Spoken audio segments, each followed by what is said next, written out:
आज चाहिँ मैले विशेष गरेर माघे संक्रान्ति स्पेशल भुजाको लड्डु बनाउँदैछु। यसको लागि मैले हिट अन गरेर एउटा कराईलाई ग्यासमा बसालिसकेको छु र यो कराईमा मैले हाफ केजी सक्खरलाई सानसानो टुक्रा गरेर राखिसकेको छु।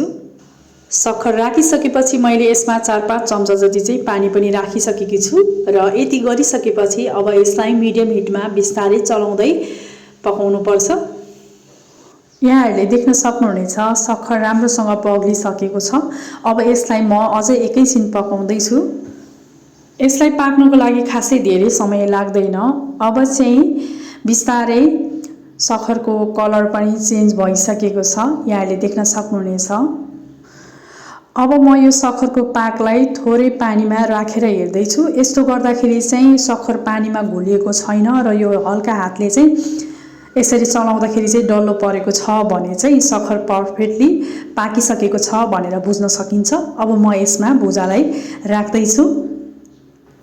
अब यो सक्खर र भुजाको सजिलो मेजरमेन्ट भनेको चाहिँ हामीले सक्खर जति लिएका छौं त्यसको ठ्याक्कै आधा भाग चाहिँ भुजा लिनुपर्छ। मैले 500 ग्राम सक्खर लिएको छु, ठ्याक्कै मैले त्यसको आधा 250 ग्राम भुजालाई मैले यहाँ राखेको छु।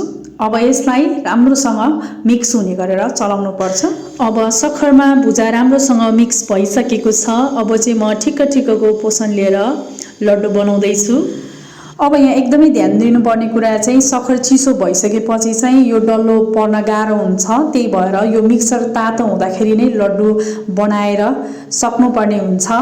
यदि लड्डु बनाउँदाखेरि चाहिँ हात पोल्यो भने चाहिँ हातमा थोरै पानी लगाएर लड्डु डल्लो पार्न सकिन्छ।